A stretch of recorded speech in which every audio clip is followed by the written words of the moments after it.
So, in an effort to be more efficient, what we'll do is I am going to have Erin Knapp, and she is our administrative services supervisor that is responsible for our budget. So, Erin will take us through the presentation, and then after she is done, any questions that you have, I have Eric Mercado here, who's our risk manager, and Christy Durham, responsible for the benefits program, and Eric Sara is our Assistant Director of Employee and Labor Relations, and then Heather Pedersen, our comp manager. I have to look behind me. JJ Peters, recruitment, and I remember Gary JJ. Oswald is the manager over our workforce development and planning.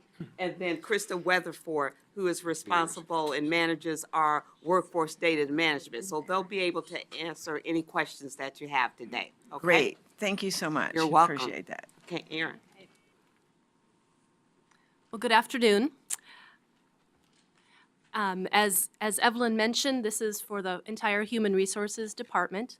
Our department finalized our strategic plan last summer, so this is the first year that we're fully going through the budget process under the new forms and this new process. In the course of our work with the strategic plan, we developed the following mission statement. I'll just read it real briefly here. The mission of the Department of Human Resources is to provide employment, benefits, and wellness and risk management services to county departments and agencies so they can have the resources they need to provide high-quality services and achieve their strategic results. So as an internal services department, that mission and those efforts kind of underlie all that we do in terms of our work and within each of our programs. As you can see on this slide, our department structure. We have established 5 separate lines of business. The 3 on the left, administration, employee and labor relations, and workforce design, are all in the human resources area of our department. And that includes the programs of Office of Director, Administrative Services, and Workforce Data Management under administration. Employee and labor relations stands as a single function. And within workforce design, we have 3 different programs represented: classification and compensation, recruitment, and workforce development and planning. Workforce development and planning is made up of 2 programs that were separate in the past. We combined them. That would be learning and development and workforce planning. So they were really similarly aligned and a lot of overlap in terms of the work that they're doing and collaboration, so those were combined. We also have the risk administration, which includes wellness as well as leave administration. Benefits administration with wellness and leave administration, and then risk and safety. Also of note within our structure, the funding for all of these lines of business is divided among 3 different funds. So the HR functions and programs are all within the general fund, and then benefits and risk each have their own separate funds. And no general fund contributions. This next slide represents, also from the department overall perspective, and shows a 3-year trend in terms of our funding. Our proposed 18-19 budget is just slightly over $58 million for all 3 of the different major functions. This graph also shows the level of general fund support that we've received in each of these budget years. So ranging from slightly over $700,000 last fiscal year, 16-17, and a proposed of $1.3 million in 18-19. You'll also notice with the fiscal year 16-17, the difference between the revenues and expenditures. We understand that point in time in the budget year, the contingency and reserves are not reflected because the budget year is closed. So if we were to look back, we might see a similar relationship in terms of prior years that were closed. And going forward, as we close out this year, we might see that similar relationship.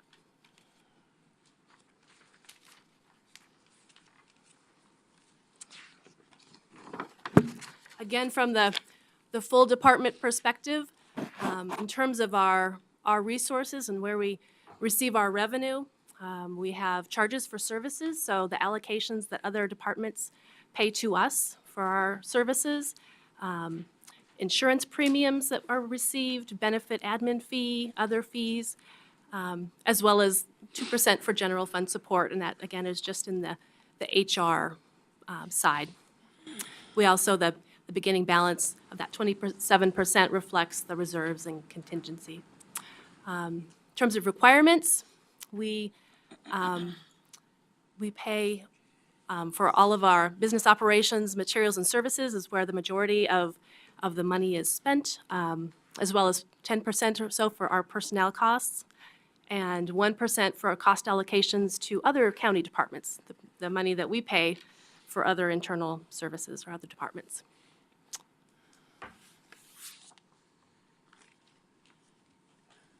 So in terms of our FTE within the department, we are looking at a 3 FTE increase proposed for this upcoming budget year.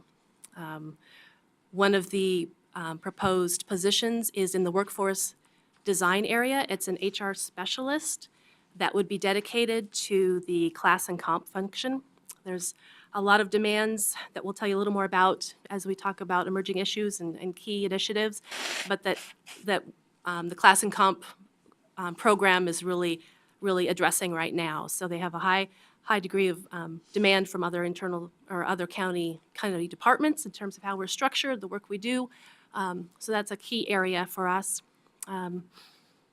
2 other positions are within, there's some sharing going on within benefits and risk. One position, 1 FTE, has been paid for half in each, benefits and risk, over the last many years. It's an HR assistant, and based on the demand for ergonomic assessments countywide, the decision was made to fund that fully within the risk and safety function, so that's a full-time position devoted to that work, leaving half of that position left in benefits.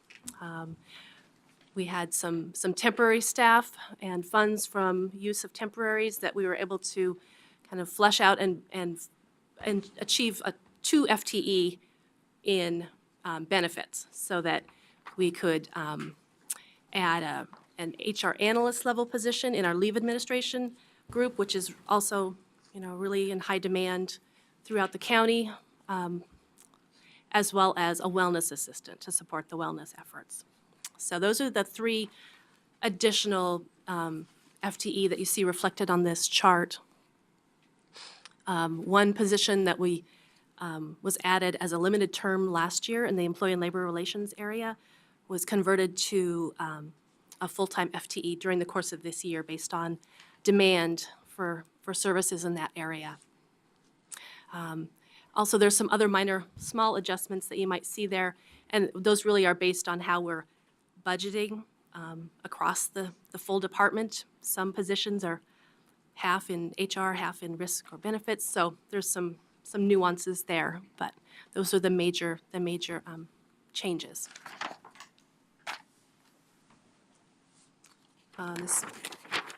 This graph also reflects the amount of resources that are made up in our full department budget and accounted for between risk administration and benefit administration.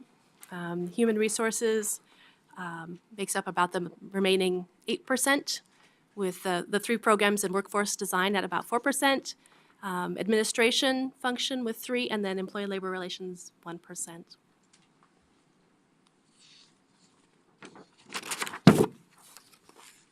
The next 3 slides is just a summary of all of our measures that we established during the strategic planning process. So you'll note them for each of the different programs. Where we had actual data from prior fiscal years, we included it. There are some where it's data we've been tracking for a while. We were able to establish, and we knew what our targets were for this current fiscal year. Some we did not have that level of data at this point in time with just the timing of when our strategic plan was actually finalized last summer. So going forward, we anticipate that we will have those targets established for going into each fiscal year.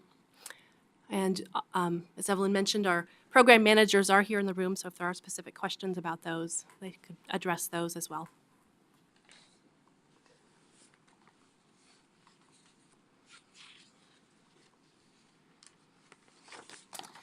In terms of the key measures and results within our department, we've kind of broken them out into the 3 sections again. In human resources, we mentioned a little bit about the classification and compensation program and just the high demand for those services.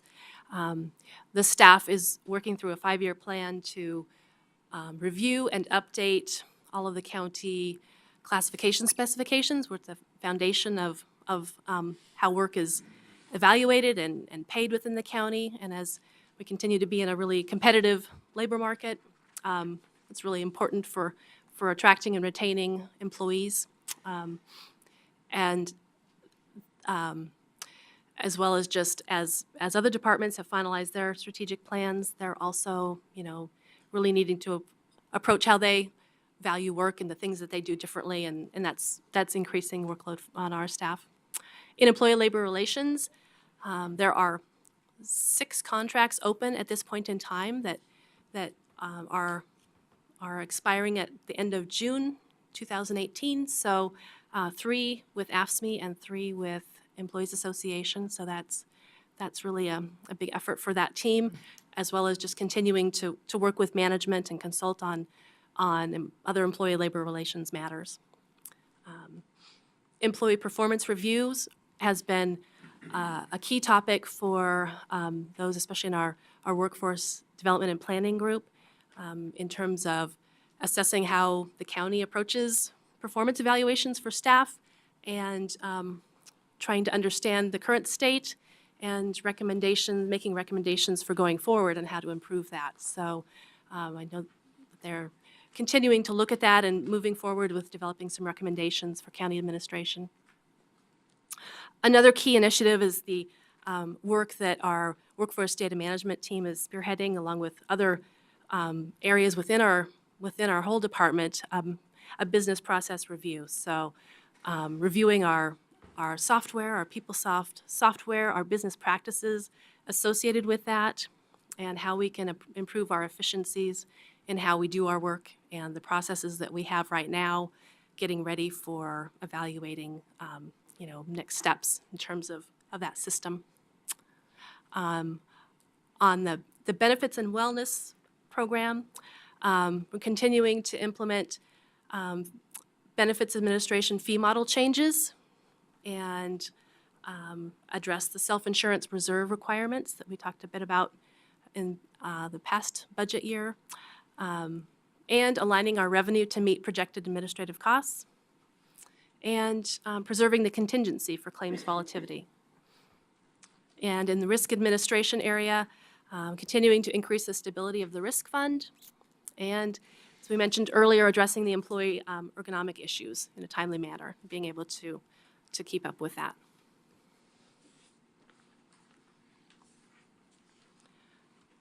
Emerging issues for our department, as we continue to have a really competitive labor market here in the Portland area, continuing to develop strategies to attract and retain employees and ensure that we're competitive. That includes our classifications, making sure they're up to date.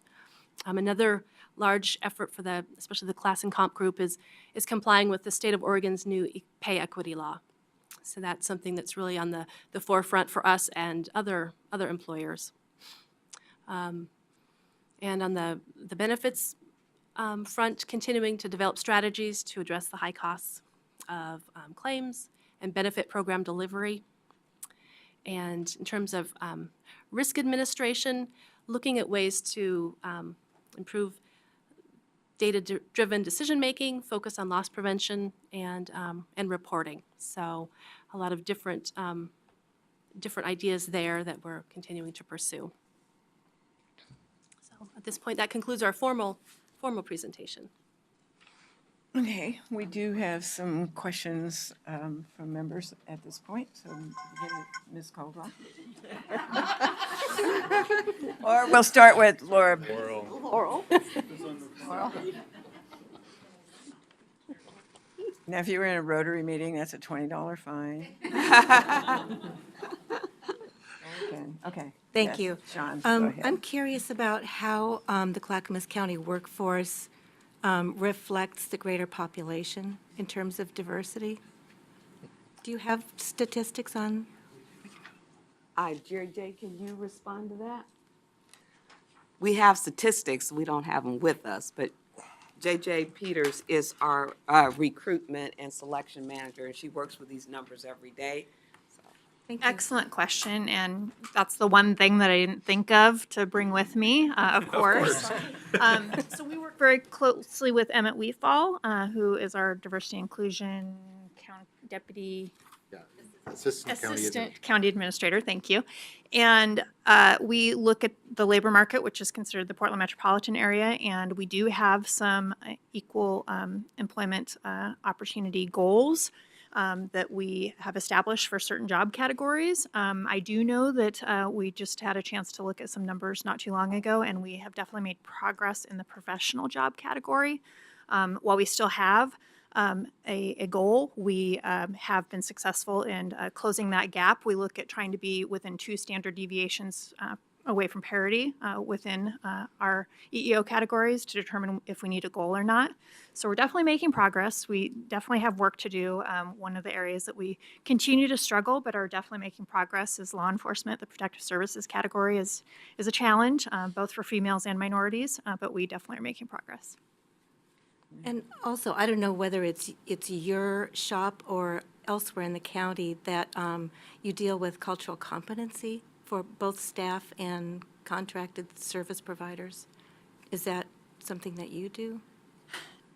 Not me personally, but we certainly do when we're looking at creating our job postings. A lot of our departments that's really an important objective for them. H3S is a department that's one of the things that they wanted to make a very clear effort to have that as one of the qualifications that they look for when they're looking for candidates. I don't know if you want to speak to.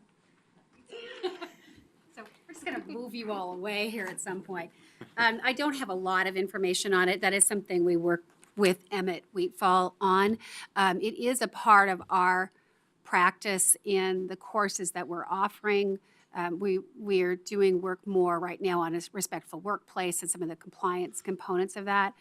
We're in the middle right now of rolling out e-learning modules related to supervising a respectful workplace and being an employee in a respectful workplace. We're about a week into a month-long process, and we're at about 60% of our employees have completed that training. So we're doing some things around that respectful workplace. It's a little different than cultural competence, and that's a piece that we have in the past worked with Emmett on. Right now, we're talking more about how to have good conversations, how to create more resiliency. So not specifically that topic, but topics that help to support our employees to be in a better position as they're working with a variety of people. Thank you. Thank you very much. Mr. Feely? Thank you. I have a couple questions about benefits. Am I correct in assuming you're self-insured for medical claims? We have 2 medical plans. One is Right. fully Not for Kaiser, insured, but- right, and okay. then 2 that are self-funded. Okay. And then I just, my old employer is the city of Portland, so I self-pay, and I noticed, at least with them for next year, the Kaiser rate for the first time is actually higher than the self-insured rate, and I was wondering if you were experiencing that as well. I don't know yet. We are just in Oh. the renewal. We're just early in the renewal process for start date. So we don't Okay, have our 'cause rates yet. they're on the fiscal year, their benefit year is the fiscal year, so they've already got it. Yeah, I so just we thought don't know. That was kind of telling. Yeah, we have seen increases in enrollment to the Kaiser plan, so Yeah. we will see over Okay. time. And then, in terms of risk, it was mentioned that you're working to stabilize the risk fund, so that kind of caught my attention. Because I did read the actuarial reports, I was the one. So. Somebody had to do it. Well, yeah, so I took the bullet. What does that mean, stabilize them? Sure. Well, as the newest person on this group here, my understanding of the history here has been a little volatile on the risk fund the last 3 or 4 years, at least in terms of the county allocation or the request for allocation from the rest of the county departments. There was a lot of additional monies needed to build up the fund to match what our Okay, are you actuaries. talking liability claims? Liability Not claims, yeah. workers' So comp? that's Okay. exactly, well, Right. liability and workers' comp. And workers' comp, Mostly okay. liability was the cause of it. So in order to meet the actuarial projections, we Right. need to get a lot more money. It's much more stable now. We were able to reduce the allocation request quite a bit going forward, or at Okay. least for this year. And then the goal is to keep that as stable as Right. possible. It's a good thing. So we have some extra, what I would call cushion right now. Yeah, And we right can- now, anyway. Right now, Yeah, yes. okay. And lower than anticipated claims costs. Okay. And I have a question about this performance measurement under risk administration, the first one. I don't know. Do you have that in front of you? I do. What does that mean? So, yeah. And I don't quite you're not the understand first it. person to have asked that. All right.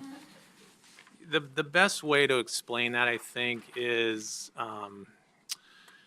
to think about the money you pay for your own personal auto insurance. So say you pay $1,000 a year. That's what the auto insurer thinks that it's going to cost them for you for that year to break even. So if they only pay out $800, then that's the 80%. So if they pay out $1,000, if you paid $1,000 in premium, and they pay out $1,000 for an accident that you were involved in, that would be 1-to-1. That would be the ratio. So their goal is always to pay less out in claims than they collect in premium. Sure. So that's exactly what our goal is Oh, too, all right, in order to okay. keep, especially in attempt to keep the risk fund more stable. So the risk fund is designed to it's designed to have the amount of money we need to pay out our Oh, claims. no, I understand So- that okay, for sure. okay. Yeah. Does that make sense? The way Yeah, I it's just, explained it. it's just sort of awkward as performance measurement, I think. But anyway. That was in place before I got here, but Well, I'll still be like- around next year, Yeah. so maybe you can work on that. Thank you. All right, thanks. Commissioner Schrader and then Mr. Magdalene. Yeah, my question is the last point on the emerging issues. So boosting technology solutions to improve data-driven decision-making, so I'm assuming that's PeopleSoft? Or, I mean, what are you actually migrating to a new system of some kind? I'll answer that. I think, because I put that in there, at least for my department. So it could include PeopleSoft down the or- road, and Krista can add to that. But Both of it. at least on my side, on the risk administration side, we have a very old RIMIS system, risk management information system. It's in excess of 20 years old. So I'm used to kind of a more advanced system than that. Yeah, it sounds like a dinosaur. Yeah, it is. And what we get out of that is the ability to see trends much easier. A good system, we're able to identify trends in real time more so than really having to not get that information. So we have, a safety and loss control program that I want to be able to direct based on real data, and that's the goal of kind of this year, and the emerging piece that I saw for my side of trying to manage future losses and claims and preventing accidents and incidents from happening. And what does better focused loss prevention efforts mean? Well, exactly, That's yeah, exactly what- that. So, what- so based yeah. on data, so where are we seeing trends? You know, is the sheriff department, you know, having more issues or incidents? And where specifically are they having incidents? So where can we focus our people, Okay. our loss control and loss prevention folks, which we have 3 in the county. One's embedded in West and two split the rest of the county departments. Where can they be most effective in their efforts to reduce our costs ultimately, to keep that risk fund solid, and to keep our employees safe? Is it a more enterprise risk management focus then, rather Exactly. than just, Yeah, Yeah. yes, Okay, that's correct. all right. Thank you.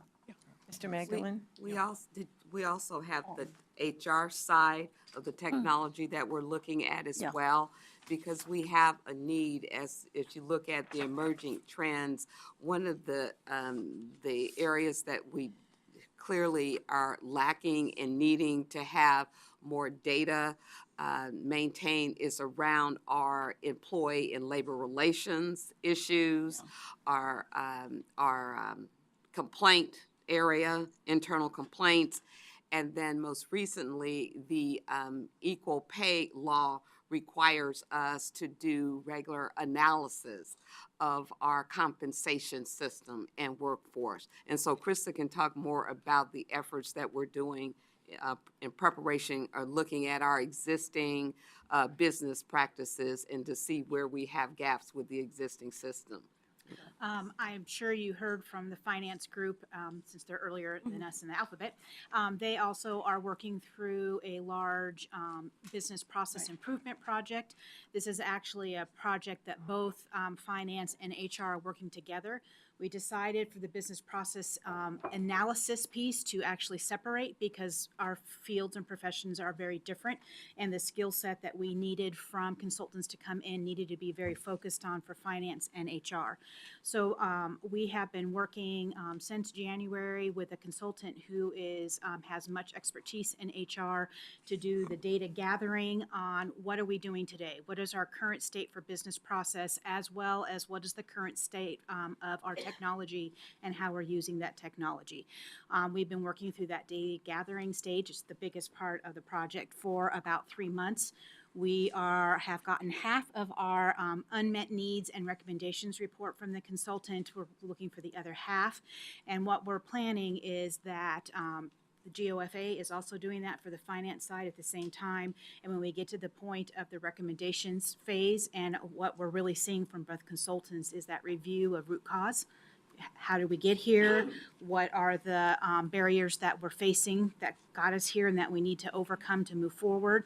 And we will bring those 2 projects back together to come back with one recommendation of what we need to do from an ERP standpoint for both finance and HR. so we have an as-is and a to-be and a roadmap to get there, in essence, then at the Yes, end of so the the day. technology piece to is a recommend big work. piece of it. We, in our data gathering over the last few years, and other organizations who are going through this process, because in my technical world, everybody's seems to be there. There isn't many agencies or even in the private sector who are not going through this, had bought a lot of systems in the late 90s, early 2000s, and are now, just as I think part of a life cycle, getting to the point of looking at that again. I had a point on there that I was going to do, and I lost it. If it comes back to me, I will mention it. Did you have a specific question? That might help me. Okay, good. No, I was just commenting that, worked Yeah. through that process. Yeah. Okay, so you know. Oh, thank you. That one little piece helped me. One of the things that we realized is many agencies who may have already bought a technology solution, a huge part of that implementation was the review of business process. So one of the things that now Dawn's saying, yes, there she goes. She's made it. One of the things we decided to do then was to really focus on the business process first, because that's part of any project, versus having the technology necessarily drive that project, to really be able to get through and figure out what it is that we need and what barriers we need to overcome, and be able to have that as part of our solution as we go look for new technology. Thank you. What is the turnover right now for employees in the county? We've heard some nice stories about high turnover in certain segments of different departments, but as a total 2,000 or so employees, what are we seeing in the way of turnover? Well, we don't have the numbers with us, but we might be able to talk in general terms. To Sherry, I'm looking at Sherry because she's always looking at those numbers. Do you have an idea? Sherry Reedman. I'm Sherry Reedman. I'm our workforce planning coordinator, and it hovers around 9% countywide. So we have a pretty healthy turnover rate. And we haven't seen a lot of spikes year to year, but I can definitely get that specific data to you because I don't have it at my fingertips. Okay, good. It segues into a question about health insurance, self-insurance, and your loss ratio. And do you expect, as I'm going to assume we're going to have a younger workforce when we get finished with the turnover that we're seeing? How will that, do you have any idea how that might impact the health insurance, self-insured? So I have a couple of ideas. One, and these are ideas, right? They're not rooted in data because we don't have that yet. But as the workforce evolves and you have people who are moving to retire, we keep thinking about the young people who are coming in, but when we lose an executive, we're not hiring a millennial most cases to fill that role. So one of the things that we see as far as increasing costs with a younger population is around increasing family size. So maternity and all of those related costs. Just different demographics present different health claim situations. Preemie, as an example, is very expensive. Exactly. It can be very expensive, can be $1 million babies. One thing that I think that we need to be aware of is that as this population retires that has been somewhere in the neighborhood of 35 to 40% of the population, that they are continuing to exit the organization, the next block of employees is actually larger than the group that we're currently thinking about so much. So the problems that are associated with an aging population as it comes to health claim costs, those are not going to go away. And because we also offer these benefits to retirees, those continue to stay on. So we'll just continue to have high claims no matter what. And that's why what we're really working on is putting into practice plans and methodologies to help control those costs. Not to reduce them per se, but to try to get ahead of them, to try to encourage the preventive care, get people to the right levels of treatment at the right time, and those kinds of things. Okay. And then what government audits do you have to look forward to? We heard of one instance where HUD was out looking at the ADA ramps, et cetera, and maybe we did or didn't meet muster. But when you're looking at the HR function you have, what outside agencies look over your shoulder? Well, the immediate one that comes to mind is the equal pay law, because we have to be in compliance and be ready for that in January of 19. And so, I assume that would be BOLI and some other maybe state agency, but that one is high on our radar, in particular because our classification system holistically, we haven't looked at our system in about 15 to 20 years, and so some of our classifications are outdated and we haven't really moved with the departments as they've reinvented themselves. So we have to get our classification system updated, and then we have to look at our internal pay structure as well to make sure we don't have any pay equity issues. Once we do our initial audit, then that is an ongoing requirement to constantly look at that system. I'm sure there's things with the benefit side as well, and as well as risk too. The other area for us that is, I guess, high priority and high risk is in our employee and labor relations area.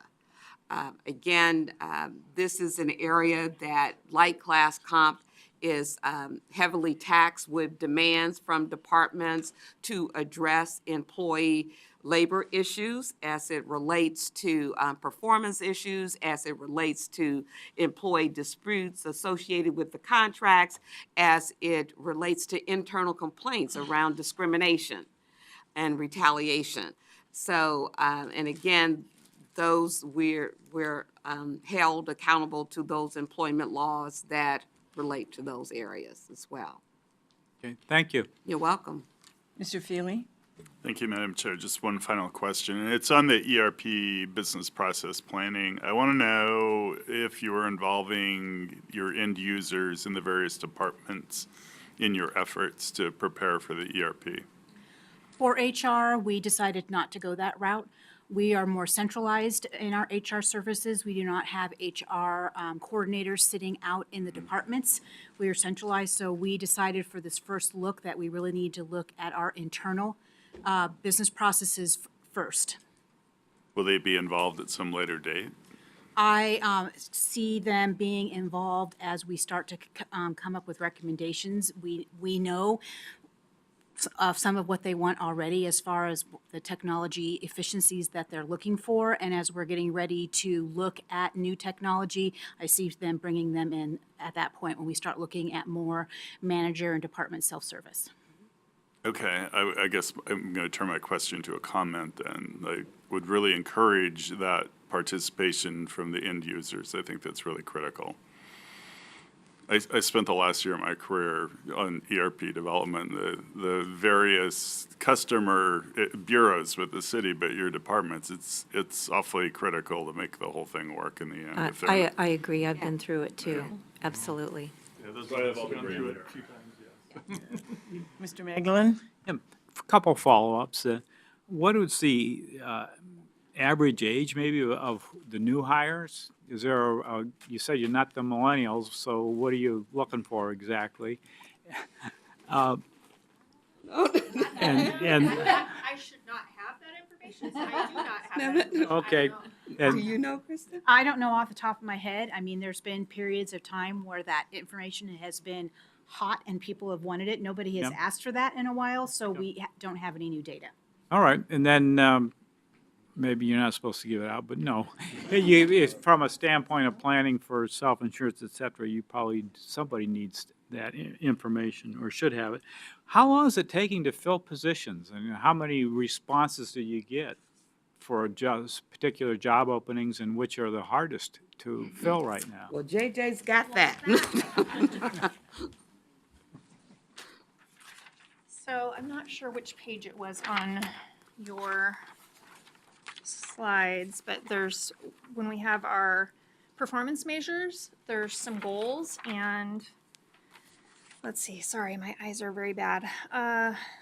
So the very first recruitment selection result that we have is that our performance measure is that by 2021, 70% of our open positions will be filled within 90 days of the recruitment request. We have already made progress. That goal, when we ran the data to start going through this MFR process in 2015, we were at 60%. Let me make sure. Yes, we were at 60% of our positions were being filled within 90 days.